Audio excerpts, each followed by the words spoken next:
Bonjour tout le monde. Hi everybody. So first and foremost, happy to be with my colleagues. We have a plan when it comes to Canada-US. Our goal is first and foremost to prevent tariffs, second to prepare a response, and thirdly to think about long-term how we can make sure that we can diversify our economy, our markets, and prevent trade barriers amongst provinces and territories. We've been engaged, the three of us, on making sure we have a strong relationship with our new American counterparts, and we'll continue to do so. So we'll take your questions. En anglais. Melanie just repeated what I think is well known. Our government has been preparing with the incoming administration a conversation around how the economy of Canada and the economy of the United States and the cost of living in both countries and secure access to energy supplies, to critical minerals, is best when we work together. And applying tariffs to imports from Canada wouldn't benefit the economy of the United States. It clearly would have been negative for the Canadian economy. So we remain very much on the job to protect the Canadian economy. If the administration wants to study the economic and trade relationship between Canada and the United States, we think that's a positive opportunity for us to continue to tell the Americans, and obviously Canadians as well, the importance of working together and how both countries are stronger and more secure when we respect and honor a comprehensive free trade agreement. It's in the interest of American consumers and American businesses, but it's also very much in our own economic interest to maintain that partnership with the United States. Yeah. Mel?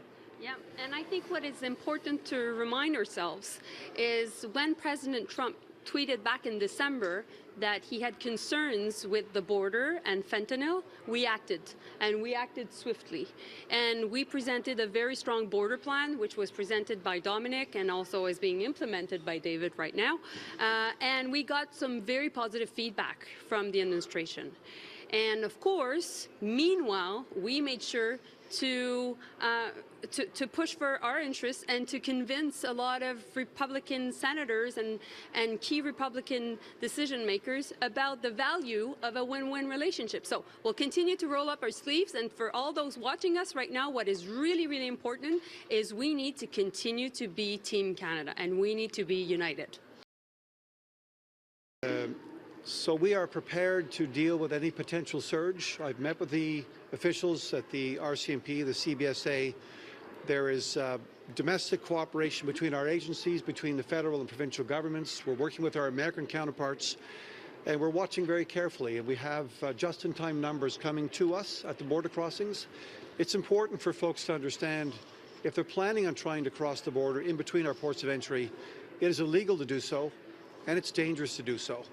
So it's very important for folks to understand that we have a very, very tight cooperation, integration between the RCMP, the CBSA, our provincial counterparts, and our American partners, and we're working hand in glove on this. If I may, let's keep it one question per journalist, please. Une question par journaliste. Merci. Mickey here with Canadian Press. I'm going to immediately break that rule. How did you guys find out? Ask two questions of the same one. Yeah, well, exactly. Yeah, part A, part B. And we'll pick and choose. I hope not. How did the Canadian government find out about this study, and will you guys try to mirror the American study to prepare for its outcome? So this is news today, and I think the world got to know this information through the Wall Street Journal this morning. And so, of course, right now, the new incoming administration is still finalizing its transition. It is important for people to understand that a lot of the key secretaries of the Trump administration have not been confirmed yet. The counterpart of Dominic and myself and David have not been confirmed yet. So we're still talking to them and engaging with them, but also all their offices and everything that is linked to being able to do the job back in Washington is not finalized. So that's why we need to engage, we need to do the work, and meanwhile, we'll continue to make sure that we adapt. This was news today. It is important news, and at the same time, we'll be working on preventing tariffs, like I said, and preparing a response. You didn't get a You heads wanna up? add? Pardon? You didn't get a heads up? There was no conversation today, but because everybody was at the swearing in. But definitely I'm speaking this week to Marco Rubio. I'm heading to Washington in the coming days, and we'll continue to engage. I've been, and I know Dom has been in contact with Howard Lutnick as well. Tom Holman, the borders are also over the weekend. So there is a level of disorganization that is linked to any transition. It is normal. We're adapting. Ashley Burke, CBC News. So you're sending messages to them, but are they sending anything back that gives you any information about when tariffs could come? And as well, how are you all feeling today that on day one, it appears so far that there's not going to be these tariffs announced today? Well, first, it was all about the border. And we did the job on the border. And I'm convinced Dominic and David will want to comment on that. And we got some good feedback. And even over the weekend, when we were engaging with the border czar, Tom Holman, he was giving us good feedback because the first Black Hawk helicopters were at the border. And I'm convinced David will be able to give more comments on that. And at the same time, you know, we're very cautious. We know we can make sure that this is a win-win relationship. We'll continue to work in the entire Hill in Washington and across the country. And, you know, we think that there's a good story to tell, but we have to be cautious. You want to add anything? I'd simply say I think the level of cooperation between Canadian and American border officials is very, very close. We continue to make progress. In Canada, we've purchased we've obtained a number of Black Hawk helicopters, which will make a big difference.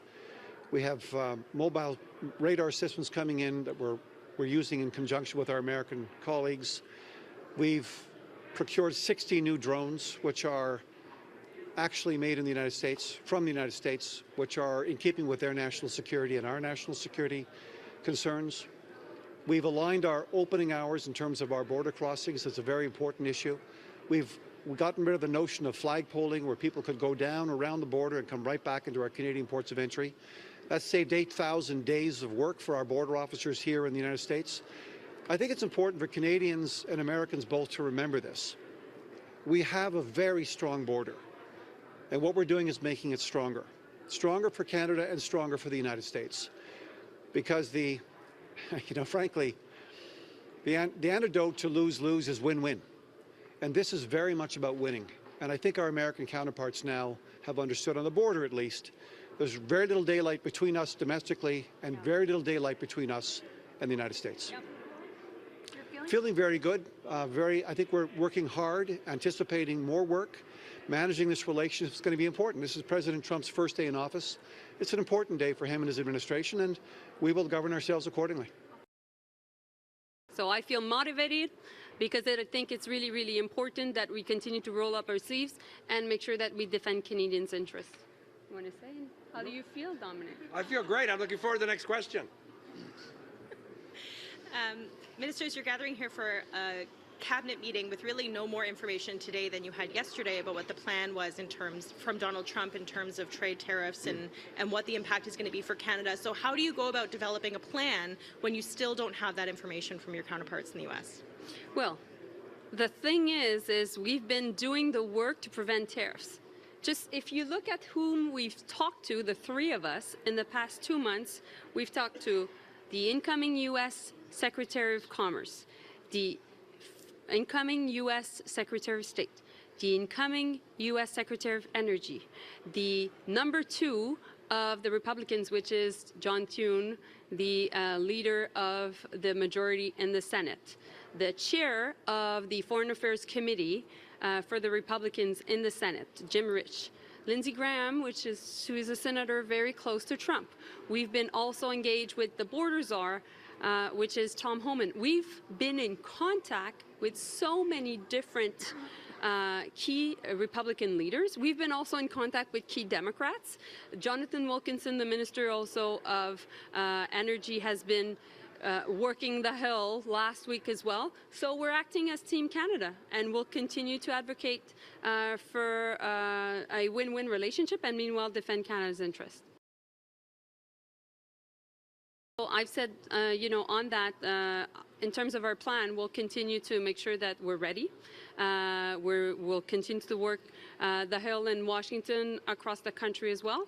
And finally, as for the leadership rate, I've made my views clear. And at the same time, we're here to talk about the very real threat of tariffs from Donald Trump against Canadians and Canada. And in that sense, we're united as Team Canada, and we'll be working with the Prime Minister a bit later this afternoon to make sure that we have a strong response. That was the last question. C'était la dernière question, à moins qu'un ministre veuille dire quelque chose.